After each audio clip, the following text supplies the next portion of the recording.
I'm Santina with WTI. If you are looking for great smelling, fabulous perfumes, I recommend this Velvet Rose by Lattafa.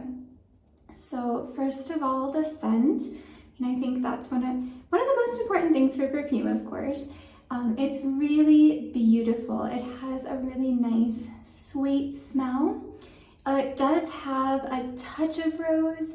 For me personally, it's not overwhelmingly rose. I think it just has the perfect amount of rose scent in it. Also, it's called Velvet Rose, and I think for me, velvet is a great description.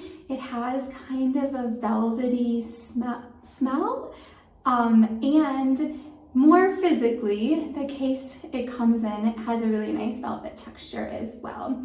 So this is a beautiful perfume bottle. The case it comes in is really beautiful as well. It looks great on a shelf, and I've been really happy with it. And that's my point of view.